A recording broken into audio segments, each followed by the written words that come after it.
Look at this place. The rusting metal bed frames, the thick ivy swallowing the walls. Poveglia's 12th century ruins sit quietly decaying in the Venetian lagoon. If you search for this island online, you'll find countless videos claiming it's the most haunted place on Earth. The stories say 100,000 plague victims are buried here, their spirits wandering the overgrown hospital halls. Welcome back. The truth about Poveglia is completely disconnected from the ghost stories. What's happening here right now is a modern battle over public space and historical truth. Online rumors took a complex, centuries-old location and flattened it into a horror movie set. That caricature has masked what the island was actually built to do. You can see the island's layout in this aerial photograph. Sitting in the lagoon between Venice and Lido, two small canals divide Poveglia into three distinct landmasses. The island first entered the historical record in the year 421. Mainland settlers fled the violent Lombard invasions and built a fortified refuge out here on the water. Over the next 4 centuries, that refuge grew. By the year 864, it was a fully inhabited, thriving center where the local economy ran on fishing and salt production. That community thrived until the 14th century, when the republics of Genoa and Venice clashed during the War of Chioggia. The island was destroyed, and the remaining residents fled the warfare. For nearly 1,000 years of its early existence, this piece of land was defined by survival, sanctuary, and industry. It was a place for the living. In the 1770s, the Venetian Magistrate for Health took over management of Poveglia. For the next century and a half, incoming merchant ships and their cargo would dock here to undergo quarantine before they could proceed into Venice. This chart shows the stark difference between the internet myth and the historical record.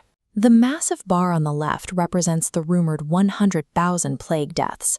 Researchers from the Italian Committee for the Investigation of Claims on Pseudosciences trace that massive number back to its source. The mass grave rumor was entirely invented by an American paranormal reality TV show in 2009. The true number of plague victims who died on the island was closer to 20. By isolating 6 sailors and holding suspect cargo, the staff on Poveglia successfully shielded the larger Venetian population from incoming disease right up until the Second World War. The quarantine station was a tool to keep the city safe. Its purpose was to preserve life, directly contradicting the modern reputation it has as an epicenter of death. Look at the massive scale of the hospital facade and the 12th century bell tower in this photograph. In 1922, the existing quarantine buildings were converted into a long-term nursing home and psychiatric hospital for indigent patients. Today's urban explorers like to frame this period as a creepy asylum story, but first-hand accounts tell a different story. In 1961, the British writer Sylvia Sprigg visited a doctor on the island and recorded her observations. Sprigg described a peaceful home for the elderly. She noted how the able-bodied residents tended to agricultural plots out in the fields and even made wine by crushing grapes underfoot in the traditional method. The facility continued operating until 1968, when state policies changed and the hospital was closed. The property reverted completely to the state and was left to rot for decades. Poveglia provided a millennium of continuous civic care, from a refugee sanctuary to a quarantine shield to a nursing home. All of that history was overshadowed by a few decades of government neglect. You can see the imposing octagonal fort and the sprawling hospital complex in this wide shot. In 2014, the Italian state auctioned a 99-year lease for this real estate, hoping a private buyer would restore the ruins and generate revenue. The highest bid came from the man pictured here, wealthy Italian businessman Luigi Brunaro.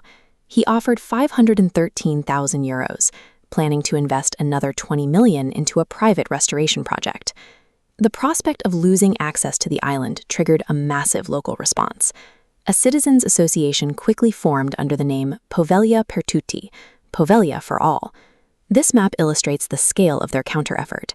Over 4,500 everyday citizens pooled their money together, crowdsourcing a massive 460,000 euro fund to try and outbid the private developers.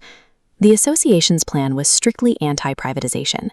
They wanted to repurpose the existing buildings for cultural projects and transform the land into a freely accessible, sustainably managed urban park. An abandoned patch of land in the lagoon suddenly became the front line of a modern struggle over who gets to own and use the future of Venice. Brugnaro's initial deal was annulled, and after he became mayor of Venice, he renounced his intentions for the island completely. But the Agency of State Property still refused to grant the Citizens Association the concession. What followed was a grueling, multi-year legal battle. The citizens refused to back down, repeatedly taking the state to court to prevent the island from being permanently locked away. Finally, the Regional Administrative Court of Veneto delivered its decision. They ruled twice in favor of the Citizens Association, stating that the government had not provided sufficient justification for denying the public's requests.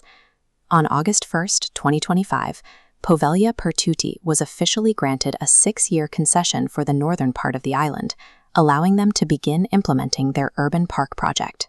Poveglia is not a monument to the dead.